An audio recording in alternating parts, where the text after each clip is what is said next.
Hi, everyone. Welcome to the NAAFA Webinar Series. My name is Bree. My pronouns are they, them.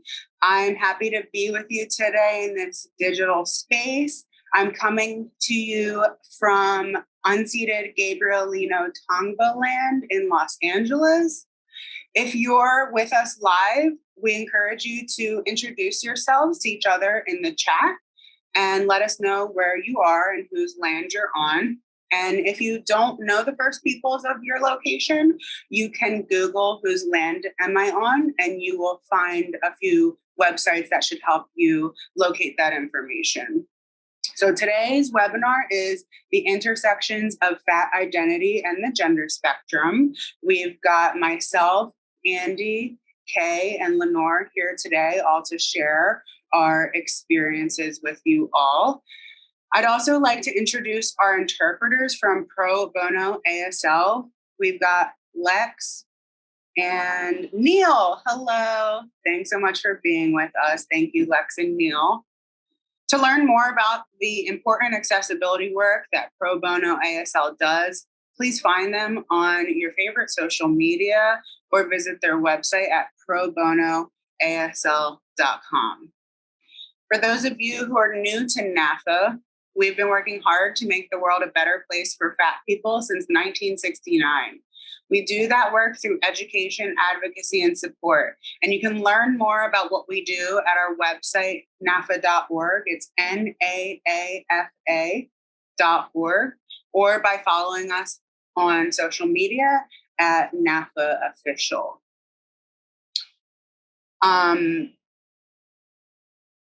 Okay, it's time to get into it. We're going to start with introductions. I'll go first since I'm talking.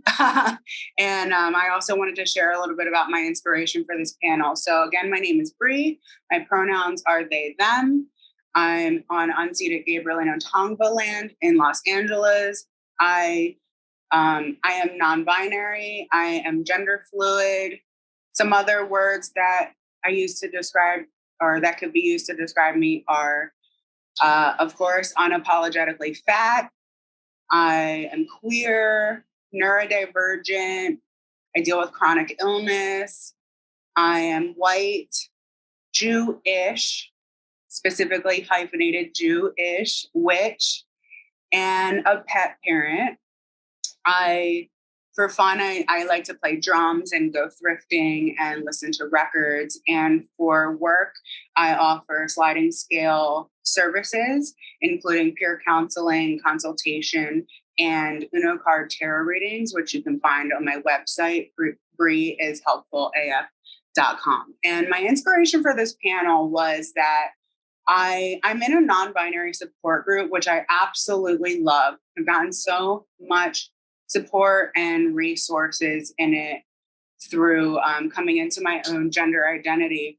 But I'm the only fat person in this group. And so whenever the intersection of my experience as a fat person comes up when sharing about my gender identity, people are always very loving and kind and can offer a listening ear, but nobody ever has anything to say back. So there's never really like direct support or dialogue that I can share with folks in that room. And I was just like, I can't be the only one. Like, there's no way that I'm the only fat person in like the whole like variety of gender spectrum that we've got in our world. So when the opportunity came for Pride programming for NAAFA, I was like, this is the chance to finally talk to some other folks about what it's like to be a fat person who also is trans, non-binary, or gender expansive in other ways. So super excited to share this space with y'all today. Let's give everyone a chance to introduce themselves. So first up, we've got Andy. Sorry. Hi there. I'm Andy Duran. I use he, him pronouns. I am on Ohlone land here in Oakland, California.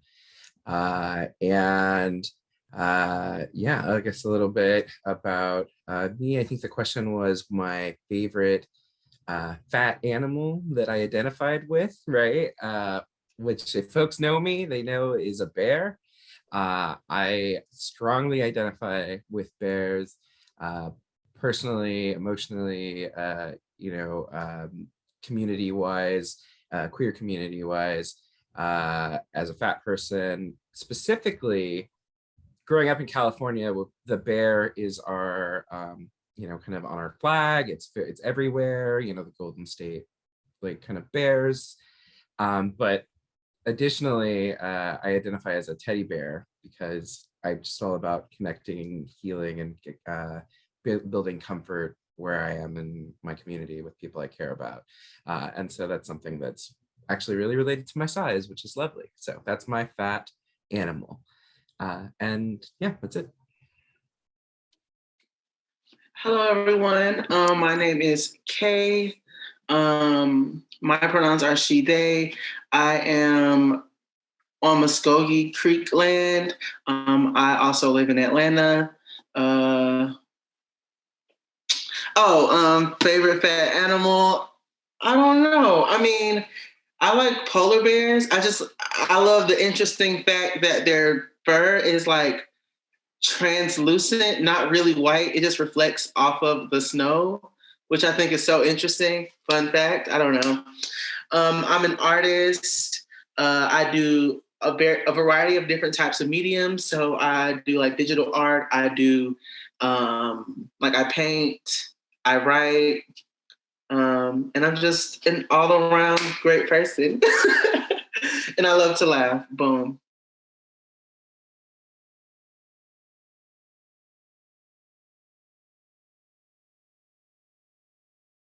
Hey everyone, I'm Lenore. I use all pronouns. I'm a little nervous right now, but I'm excited to be here. I don't know. I think I'm more of a grumpy bear than anything, or a hangry bear. That's real. But I think I'm just like, for me, I'm very proud to be a big old school butch dyke on a bike from LA, born and raised. This is like my 32nd year celebrating Pride. I came out in 1990 when I was 18 years old. So I'm really happy to be here and be a part of this. That's it. Thanks. I can't believe I forgot my own icebreaker question. So you're not alone in having some nerves, Lenore. My favorite fat animal that I identify with is cows.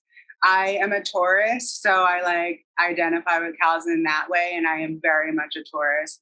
But I also had kind of a spiritual experience with cows in the past. So I just they just look like oversized puppies to me. I just want to pet them all. They're all so cute. And I love cows. Okay, so. Can I say one more thing? Yes, absolutely. I just think it's really important toward the conversation that we're going to head into. I didn't describe my gender and stuff like that, but I'm a Black trans woman. I also identify with being a trans femme, a Black trans femme, and not separating that. And then also I'm ace. Thank you. So today's panel is going to be, we're going to work this out a little differently than other panels I've seen. I thought it would be really cool if actually, instead of me asking a bunch of questions, that we each came up with a question that is rooted in our own experience. So you will see that each of us will ask a question and share our experience on that. And then the rest of us will answer them. And then depending on time, we may have extra questions. We may have time for audience questions. So first up is Andy. Awesome. So, hey everyone, and I think I might have left out my identity as well in my my intro, but I am queer, trans mask, Blaxican, so that's half Mexican, half Black, and those are all real important parts of my identity. I wear them deeply, visibly and invisibly. Okay, so my question was to the panelists on how their relationship intersects the intersection between gender, their gender identity, and their size and space that they're comfortable taking up in the world. So, whether that is like privilege, whether that is like physically like taking up space, or like kind of, their relationship to space within being whatever gender they are, and being fat. So I will go first. And so for me, being trans mass, when I was, kind of living as a queer cis woman, I was dyke. I was a fat dyke. And I noticed that like I was very kind of proud of like kind of trying to reclaim my space and kind of really like, yeah, I'm big and I'm here, but like I'm a fat butch dyke, and like I'm in your face about it. And it felt really good actually, to kind of have that. And then as I started, kind of transition, and my transition is actually really unique in that I have PCOS, and so I've never actually taken hormones. I've just kind of went through what I often call my non-consensual second puberty, and so so for me, then suddenly I became more masculine. I'm presenting and passing as male in the world, and I really wanted to shrink my space. Because of my relationship to masculinity already taking up too much space and owning too much space, and kind of how that just was, I didn't want to participate in that anymore. But it was really interesting for me, being such a large person, to also kind of suddenly try to kind of juggle this thing of wanting to really be very present, especially as a Black person, especially as a queer person, to take up space still. And then also in this place of like, okay, wait, but like, but like respectfully, like anybody else want to go first?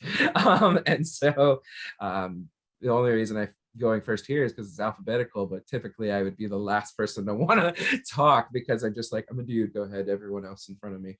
And so that's my kind of dichotomy that I kind of work with and struggle with sometimes. It's really interesting, but I feel like it's the one clearest kind of intersection for a lot of my identities. And I'm wondering if anyone else has any similar experiences or completely different experiences with their intersection of fatness, any type of marginalized identity and gender and space.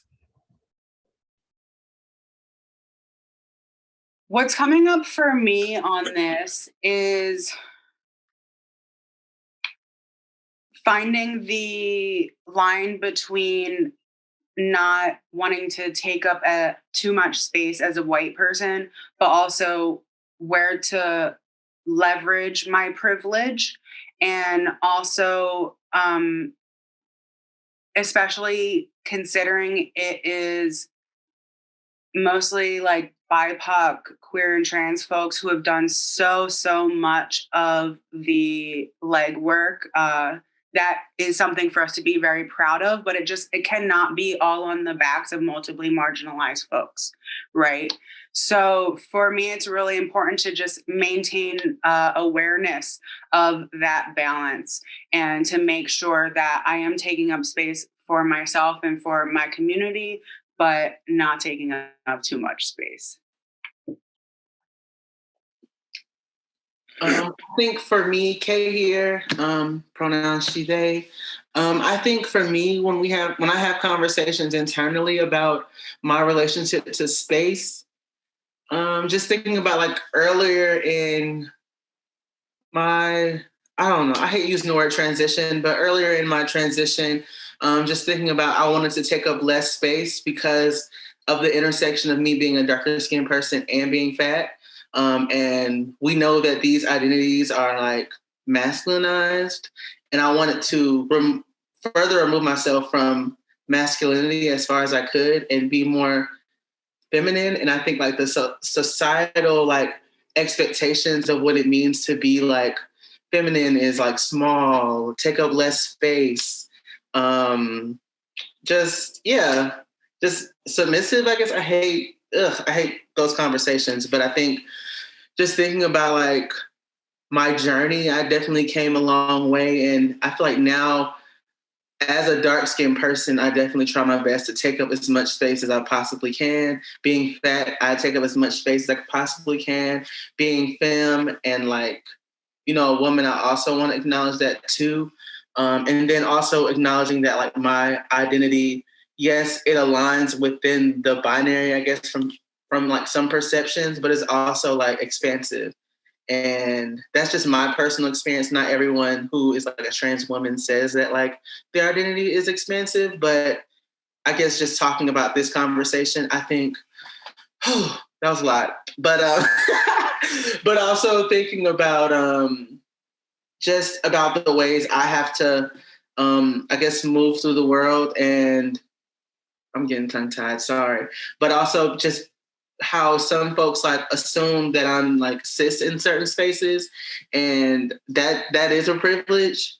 And I know that at the same time, like that's a privilege, but also it can put me in more danger. So I feel like just acknowledging that and thinking about that. And I think like me being like a bigger person who has like a curvier body that also aligns with like what femininity looks like, or what it would look like on a Black woman. So I think in some ways, like I have certain types of safety, but also, you know, if someone quote unquote clocks me or like sees me in a particular type of way, that could put me in more danger because they think that I'm like trying to trick them or something. I'm saying a lot, and I feel like I'm kind of losing where I'm at, but I think that's what I have right now. But yeah. Hey everyone, Lenore. I use all pronouns.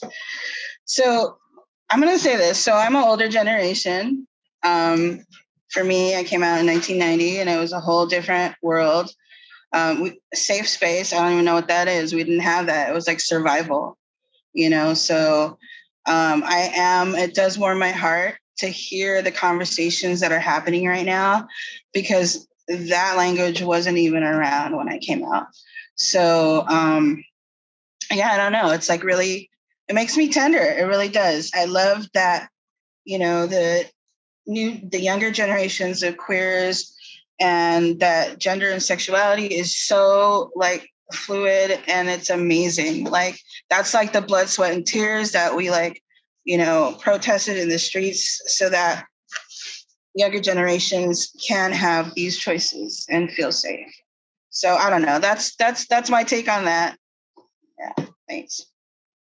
Thanks, everyone. My question is, what have you learned while navigating gender identity that you've applied to navigating fat identity, or vice versa? Is there anything that you learned in your experience as a fat person that you were able to apply while navigating gender identity? So for me, a few things came up.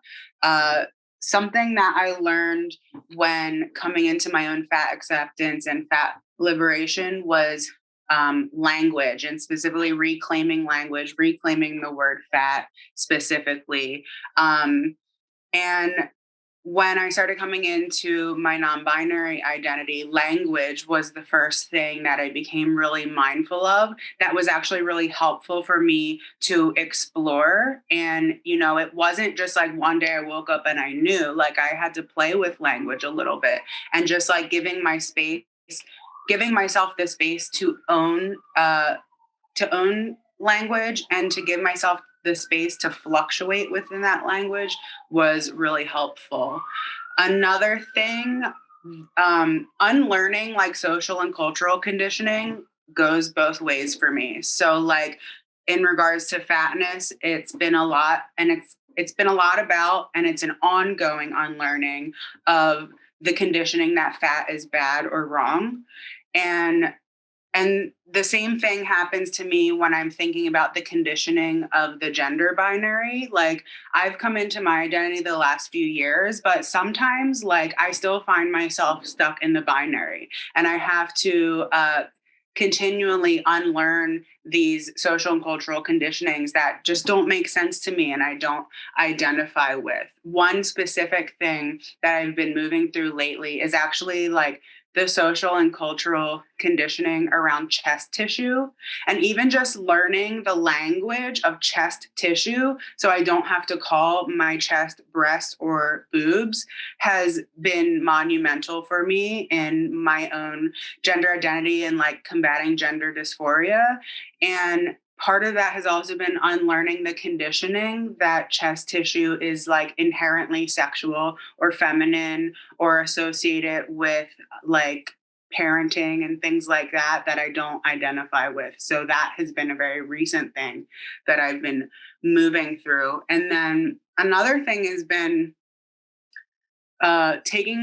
taking the time alone in solitude to do all this kind of exploration. Like, I think there's a lot of pressure to be like very public about what we're moving through.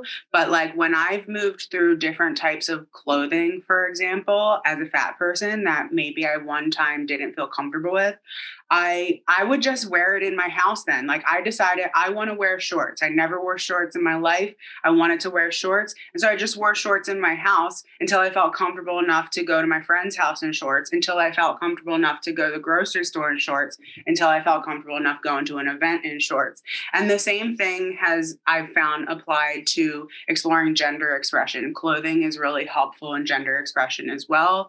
And even moving through language, like just giving myself the space to do it privately and not feel the pressure of doing it publicly and in front of other people. Just giving myself that safe space has been really helpful. So those are my examples. I can't wait to hear what y'all think. That really resonates for me. So I really appreciate what you had to say, Bree.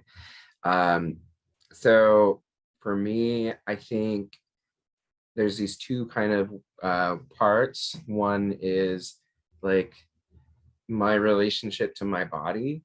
And that's really been, you know, kind of the big one with being fat and being trans, you know, it's just kind of like this relationship to not only just kind of how I see myself, how other people see me, how I want to be seen, you know, and, you know, as a fat person, I spend a lot of time trying to only be seen in certain angles and in certain clothes and in certain lights and, you know, very kind of scripted and, you know, protected. And as a trans person, same thing, right? Because I'm trying not, you know, to get clocked. Yeah. And so it was like this battle with perception and also kind of my own relationship to my body. And it's always been there, and it evolves in different ways. So I'm a non-op trans person currently. You know, I feel really comfortable in not having any surgeries. And for a while, you know, I wasn't sure if that was the direction I wanted to go. But like at this point, there's been really this great kind of reclaiming of my body that actually kind of came through the pandemic. Much like what Bree was saying about just kind of being in shorts at home. I was just really at home and in my body without anybody looking at it for like a year, you know, without anybody having to, with no angles, I had to try to control and view and all of that. And I connected with my body in a different way, both as a fat body and as a trans body, and the overlap of that, you know, that fat men have chest tissue, you know, and that's okay, and that I can have chest tissue and be a fat man, you know, like, and so like that really like had given me a lot of comfort and power in the body that I had. And I think it's really there's really kind of that relationship there. So then the other part of it is the relationship with my body and who I share it with. And so, you know, I no longer want to share my body with somebody that is just tolerant of it. You know, I don't want to be with somebody that's like, I mean, I can look past you being fat, or like I can, you know, because you're just really nice, or you're so good at doing this, or whatever. Like, I'm not trying to charm someone past seeing me as a fat person. Like, I want my fatness celebrated and seen. And it's the same with my gender, right? I'm not trying to hide my identity, my body. I'm not trying to pretend anything. This is me, and I only want to be with people that can feel like they see my body and myself in a way that I see it. And if they can't, then they can't play. And I feel like that's really important for me, and that's been a really kind of valuable experience for me to kind of gain. And they both came from each other, like I really, like, I don't know which came first, like, me like being like, nah, you got to be cool with me being fat, or you got to be cool with me being trans, but both really kind of reflected in one another, that I kind of was able to own both. And I feel really good about that. Thank you for sharing that. So I think like with this conversation, I think when I talk about my gender, I also have to acknowledge, I guess when I talk about fatness, I also have to acknowledge like my Blackness. And I think like before I had the language to, I guess, express and show that I was like this gender expansive trans person, I was Black and fat. And I think like both of those things taught me that I could be soft. And I think like softness has like allowed me, I have like led with softness throughout all my intersections. And softness isn't just about soft in a literal way, but it's also, just being soft with myself, being kind to myself, navigating my body in a way that is like soft. Granted, I definitely have like gone through a lot of stuff as far as like dysphoria as well as dysmorphia and all the things. But I think for me, my fatness taught me to, lead with my gender. Lead with softness and just show up for that soft part of me. Even when the world told me before I had the language to say that I was trans, that I wasn't allowed to be soft. And I like, for myself, I really just like held that. And I like honed in on what softness meant for me. So I think like in this conversation, I definitely would say that softness is like a lesson or an item that I was able to place in my backpack and has showed me how to love myself a lot better.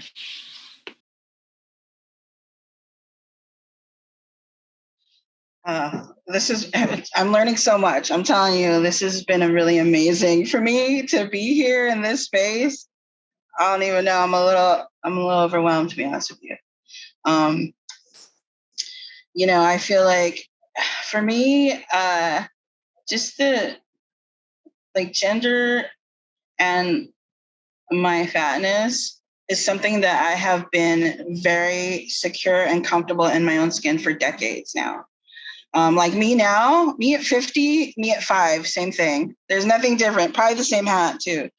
So, I think as far as like myself, like I've always had a really, I don't know, like I don't really have the words for as far as myself and navigating it. Like this is just me. This is how I am, And, but I will say like navigating the world and how other people react to me is definitely one thing that I've struggled with and I'm learning throughout these years. But it's something that I just feel so like when someone really sees me, that's the best thing. And so I don't know if that really answered the question, but that's what's up over here. And that's all I got. Thanks.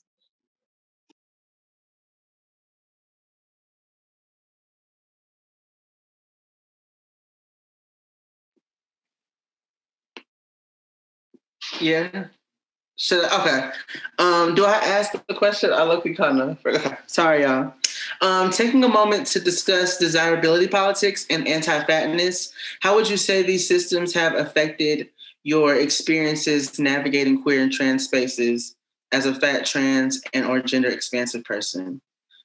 What would it look like to make these spaces safe for fat folks?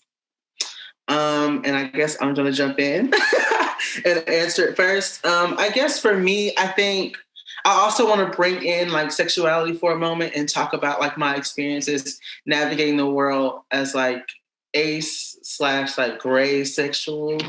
I think like When we talk about this, when I talk about desirability politics, I think my experiences of having to do like survival sex work has definitely like shaped, I guess, my mind around like what my experiences look like, and also allow me to like, I don't know, really think about what it means for my body to exist, how people consume my body, I guess. So I guess it just makes me think about how I consume how I consume my body, but also how others consume it, and how other people's conception of my body affects my survival and also affects how I move through the world.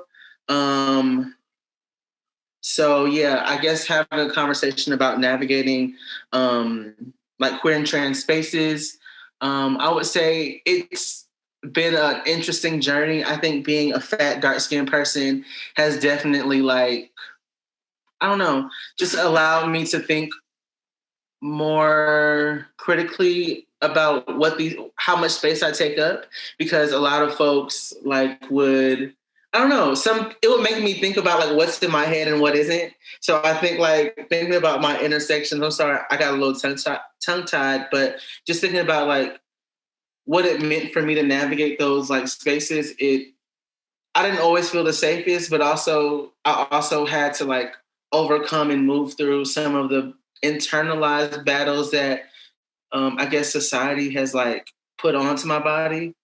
And yeah, and I guess like bringing it to the last part of the question, what would it look like to make these spaces like more safe for fat folks?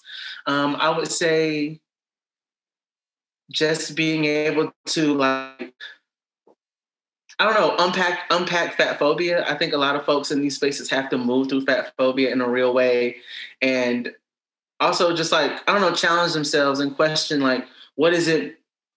Why wouldn't I, like, not only why wouldn't I be interested in talking to this person, but also interrogate, I don't know, like, I guess your internalized feelings of like what white supremacy like taught you about fat people in all shapes and sizes. And even, you know, just thinking about like larger fat folks for a minute in this conversation, I think like it gets like really difficult for folks, especially like when we're in spaces and it's like, I don't know, I'm thinking about like a party I went to. It was like a sex party and and everybody was just like doing their thing. And I was like, damn, this is like early in my earlier days, but I'm just like, is it me, or like, do I not feel completely comfortable in this space? And what do I need? And what do I need from other folks? Yeah, like, I'm not begging for attention. I'm not asking for attention, but I do want to feel valid in these spaces. And I want to feel like I matter. So I feel like, I guess, rethinking and like not allowing like, I guess, those things to blame, like, not allowing like all the things that I named to, I guess, not allowing those things that I named to like turn around and I like use those things as reasons to like why it's my fault, and allowing folks to like have a space to like even be accountable to that. Not necessarily to me, but, you know, to themselves and to the peers that also enable fat phobia and anti-Blackness.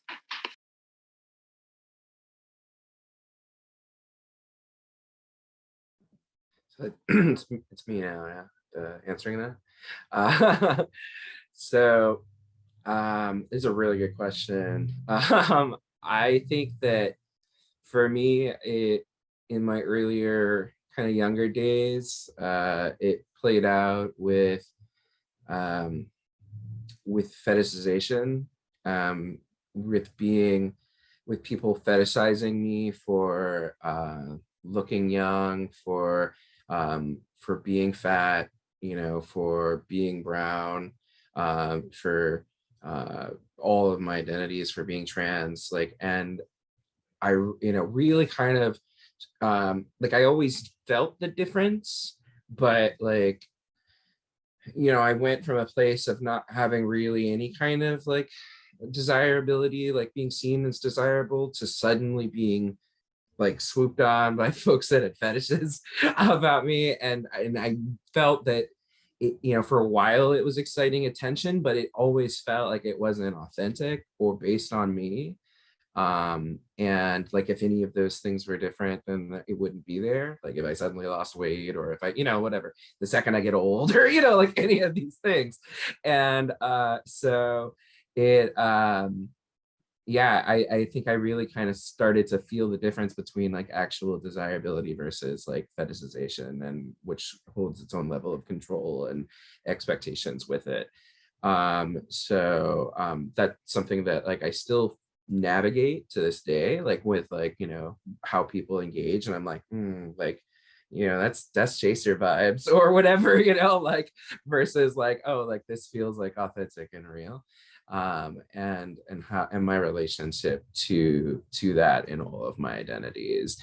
What I would love to see differently in that world, you know, like, I mean, you know, yeah, I think the sex party is a great example, you know, like you know, first of all, like how many of the sex parties we go to aren't like even like size accessible, you know, they're like, oh, you're up like 18 floors of stairs in the city, like, and there's no elevator, and oh, all this structure, I'm just gonna like sit on, it's gonna break, you know, like this sling can't hold me. It's like, you know, yeah, like, and then go on top of that to like, who here is feeling me and feeling me for me and not feeling me just for these fetishes, right? And so like I think the thing is about, yeah, people all working on their fat phobia, people having more awareness, the spaces knowing the difference and having that kind of awareness and putting it out there. So, you know, my fat skateboarding club that I run, Chub Rolls, you know, we do a lot of the same stuff that we do in other skateboarding clubs that I go to that aren't fat related, but the representation makes people want to come to mine because they're looking for folks like them at those spaces. We don't want to be the fattest one in the room,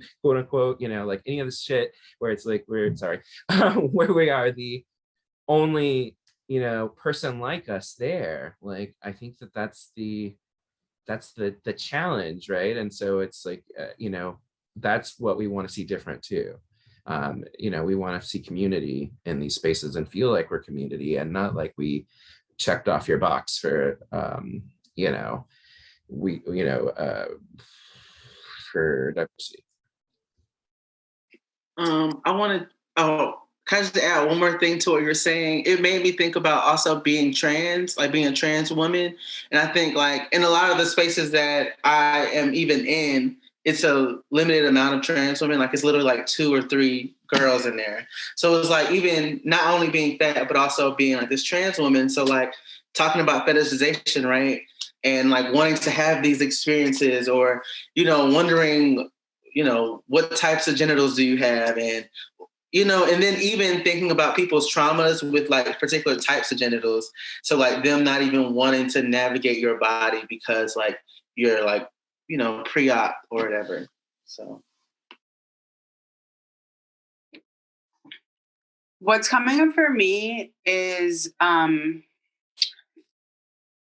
a lot about how other people perceive me, and therefore that's how like the interaction or lack of interaction is kind of defined. So like when I'm perceived by others as more feminine versus when I'm perceived by others as more masculine or otherwise on the spectrum, like I'm treated differently, even in terms of fatness. So like when I'm perceived as feminine, I am perceived as straight passing. And I do notice in some queer and trans spaces, like, they're like, why are you here? You know, like, and it's a little triggering for like kind of queer erasure sort of shit.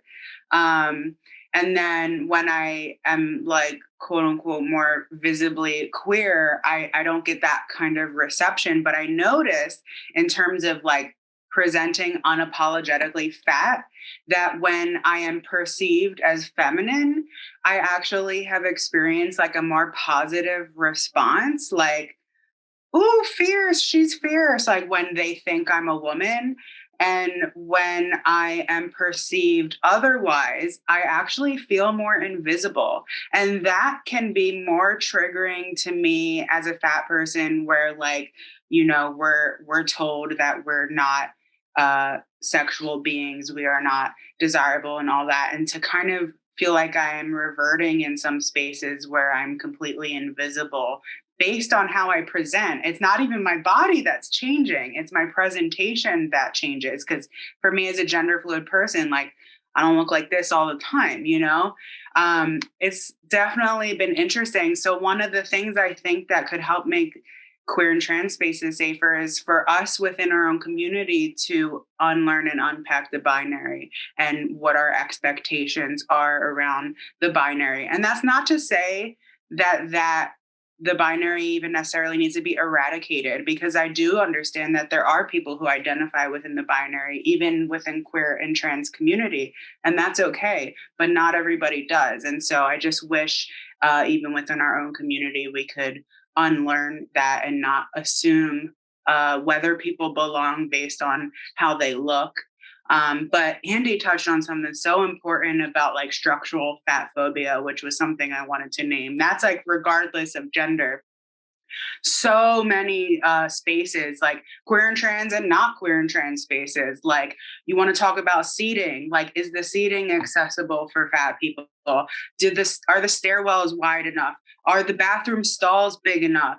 Are there railings on the stairwells? Like, and this even goes beyond like accessibility for fat people. This is accessibility, period. So how many people are we excluding by not having like accessible spaces? And it's something I'm especially noticing lately, navigating my own chronic illness, and I am in quarantine right now. The virtual events are dwindling, and that's another accessibility issue that I really wish we could hold on to through and beyond COVID. Like virtual events just like this, which is, I'm so proud to host a virtual Pride event for this reason. Like, it has made this stuff so much more accessible for everybody, but especially for those of us who can't leave the house right now. A lot of these virtual events are free. That's an accessibility thing. A lot of these virtual events, we have closed captioning. That's an accessibility thing. Not all events in person have ASL interpreters, So, lots of work for us to do to continue on the inclusivity train, for sure.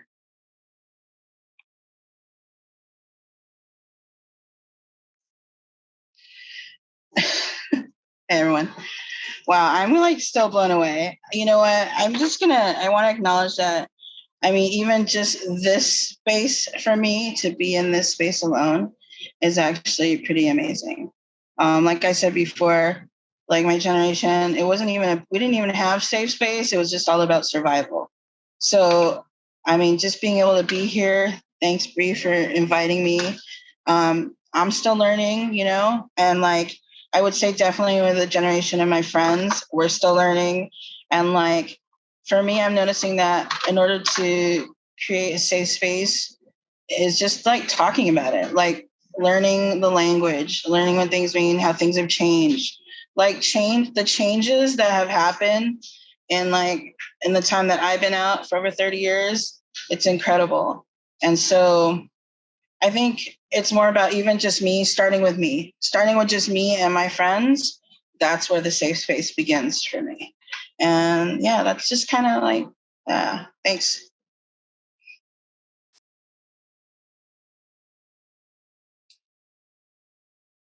Last but not least, we have Lenore's question.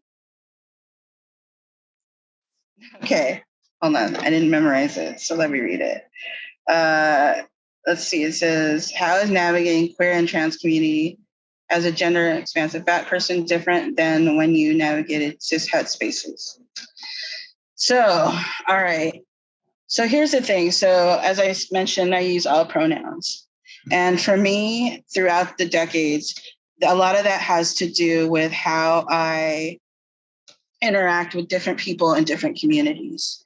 And like, I will say this, my experience as a big butch dyke in the queer spaces is respected. It's like almost excited. People are excited to see you. And like, whereas in the cis het spaces, I've experienced so much homophobia, discrimination, all kinds of like fat phobia, all of it, right?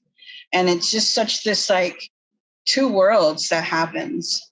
And I don't know, I think it definitely it's changed throughout the decades. Different things have improved, but yeah, I don't know. I think even within like being a big butch and the butch femme community specifically, that I will say that I do experience a little bit more privilege in that community, whereas maybe not necessarily the femmes that I date.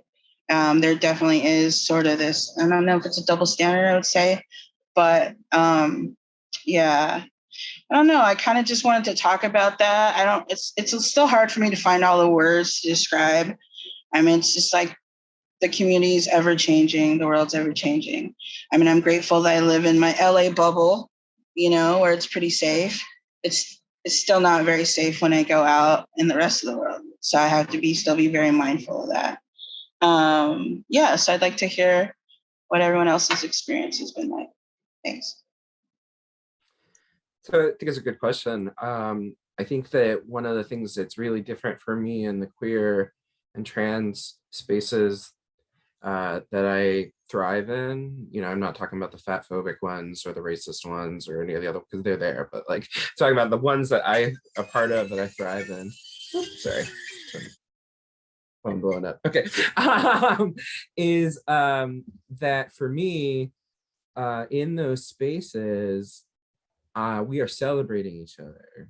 We're like, not only like we're seeing each other and we're celebrating what we see. And I think also because there's this understanding of what we go through and how much we have to hide or hold elsewhere. And so for me and cis het spaces, we're often told to tone it down in lots of different ways, because it's like, why can't you just like kind of assimilate, right? And be just kind of like the rest of us, where we don't really have to think too much about your identities and its culture. And that's just not how I roll. So I feel like when I want to exist in spaces where I thrive, like it has to be in spaces where we are seeing and celebrating all that we are. And it's also, I think Kay said something earlier that was really cool about like, passing and how like, and there's like a privilege there, but then also it's like you kind of set up for danger later, and I kind of feel like in a lot of cases, like passing is like, yeah, it's just delayed danger, right? Like it's just like, where it's like you're going to be outed at some point, right? Like it's this thing. And so what I think about as far as like thriving is really like these spaces where we're just like, where it's not just like I'm just being like able to get through and survive, but like I'm actually seen and celebrated for surviving. And beyond just the resilience, but also the beauty of like my identities. I see that as a Black person, I see that as a Latinx person, I see that with all of my identities, the beauty in what I've gone through, and that can't just be like glossed over. Like that needs to be seen and celebrated.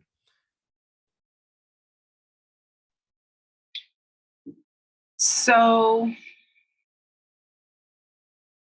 my experiences in queer and trans spaces are generally more fat positive. Like I feel like I can dress and present however I want, regardless of how I may be perceived. I do feel safer to do so in queer and trans spaces. Like I have hairy legs and I have hairy everything, to be honest.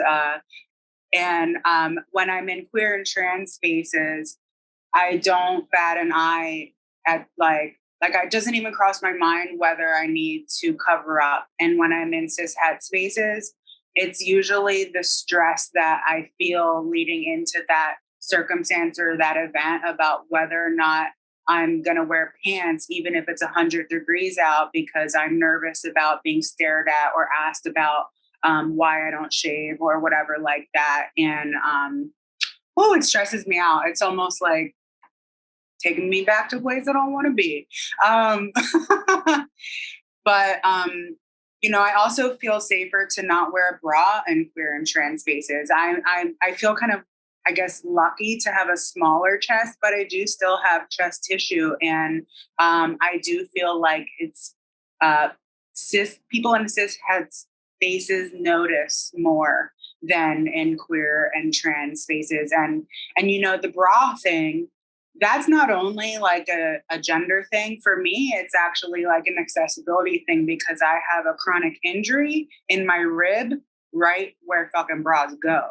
So I've been not wearing bras like long before I like actively chose not to wear bras, and noticing that difference in those spaces was very interesting. Something though that I've been like so annoyed about lately in cis het spaces, like, is that when I present basically anything other than what's perceived as feminine, when I'm in circumstances like the grocery store or like places where like you're dealing with strangers, I get like ma'amed and missed so much more now than when I present like in a way that's perceived as feminine. And I'm not kidding you. It legitimately feels like people are like trying to assert the gender that's acceptable to them onto me by like aggressively mamming me or missing me. It's the strangest thing. I have not aged that much in the last couple of years, and I have noticed the stark difference when I go to the grocery store looking like this versus before I shaved my head or something like that. It just is like, I don't know if people are conscious of it or not. Maybe they're not, but I notice it, and it's fucking weird.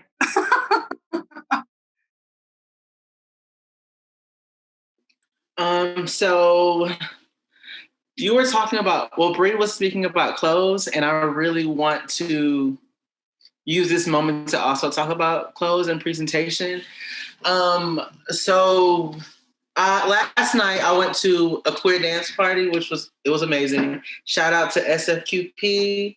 But I literally wore like a lingerie dress, like no bra, no pasties, nothing, and some little booty shorts, really cute. And I have my like Demonia platform boots on. And yeah, I mean, I feel like just thinking about that and like how I like to dress, I like to just be almost naked in a lot of the spaces when I go to like events and stuff like that. And that's how I like, that's what's sexy to me. But I think in a lot of queer spaces, I'm able to like navigate in that way versus, in a cis het space, I'm not able to like show up in my full self in that way because I'll be looked at, gawked at, or, oh, what's wrong with her? So I feel like just leading with that and holding that for a moment, I want to like acknowledge that these different spaces like make me think more critically how I present and how I show up in the spaces. Even though I feel like in some ways, like I don't feel expected to, but maybe this is just like an internal dialogue, but like to be feminine in a particular way so that I can be seen in like a good amount of my fullness, I guess, as far as like my gender, which is, which sucks. But I think that also aligns with anti-Blackness in a lot of ways. So yeah, there's that. But also just thinking about like the cishet spaces, like I don't necessarily hate those spaces completely because in some ways, like I can definitely get, monies because because of how I'm perceived. And, I'm not going to turn down a free date. I'm not going to turn down, the free foods, the gifts, any of that. I mean, granted, like community definitely shows up for me and has shown up for me with like gender affirming care and all the things.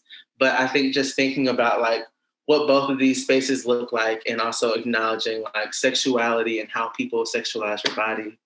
But yeah, I think this is a good question. And I really like having this moment to discuss like the parallels of how like we show up in these spaces differently and how people consume our bodies differently. But yeah, thank you for asking the question.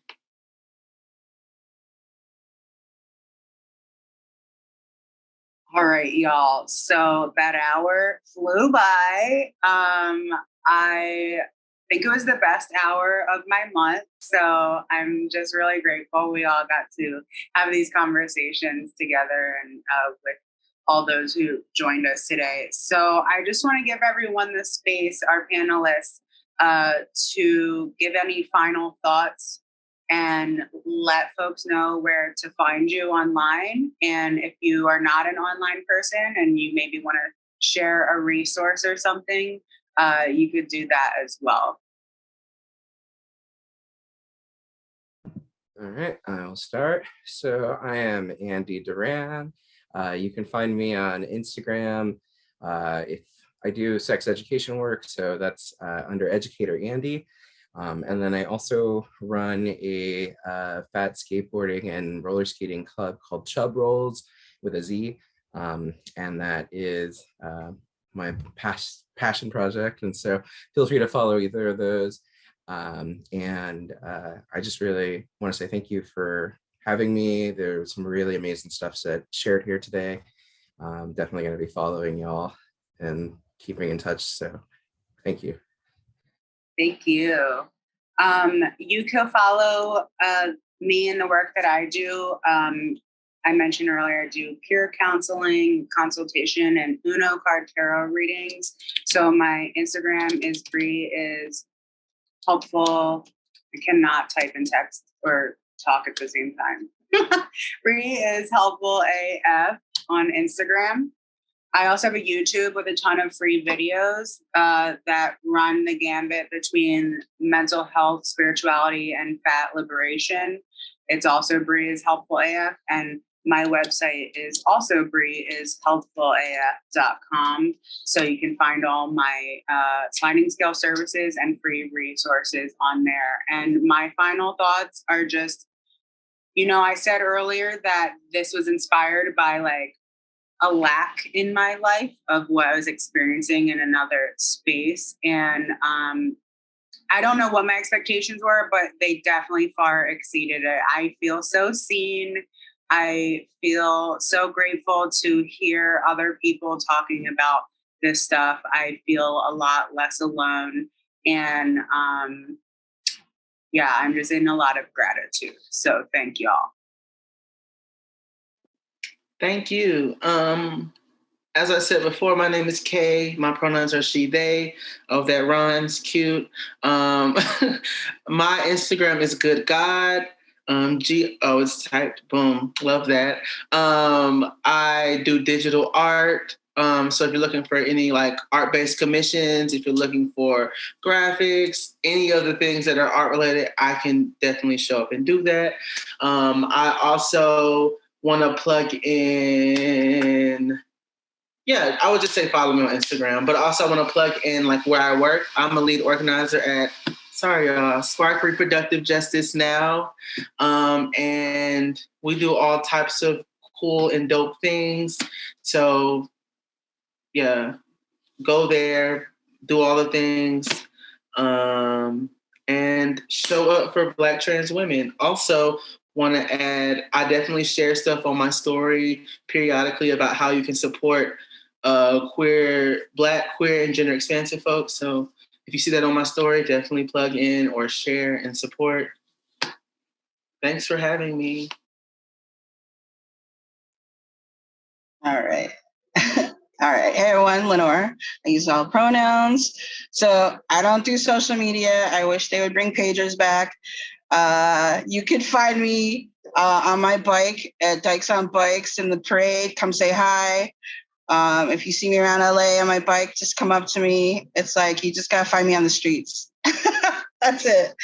And thanks, everyone, for having me. I learned a lot today. Thank you. Yay. All right. So I want to thank Pro Bono ASL again. So thank you so much, Lex and Neil, for your time today. I really appreciate it.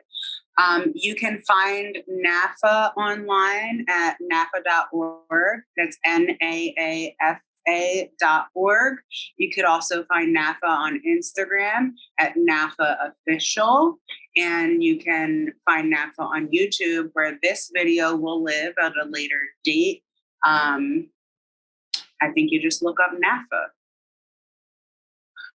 Also, keep an eye out. Fat Liberation Month is coming up in August, and we're going to have a ton of great programming all through the month of August. Not to be biased, but to be biased, I will be doing a Fat Liberation Magic and Tarot event, and it was really fun last year. So come on down and party. We offer these webinars free of charge to FAT community and FAT supporters of all sizes, and we're able to do that through the generous support of people like you. To support more program like this, visit naafa.org/give to contribute. Dun, dun, dun, dun, that's the end. Thank you so much, everybody, for joining us, and we'll see you at the next NAAFA webinar. Bye, everyone. Bye. Happy Pride.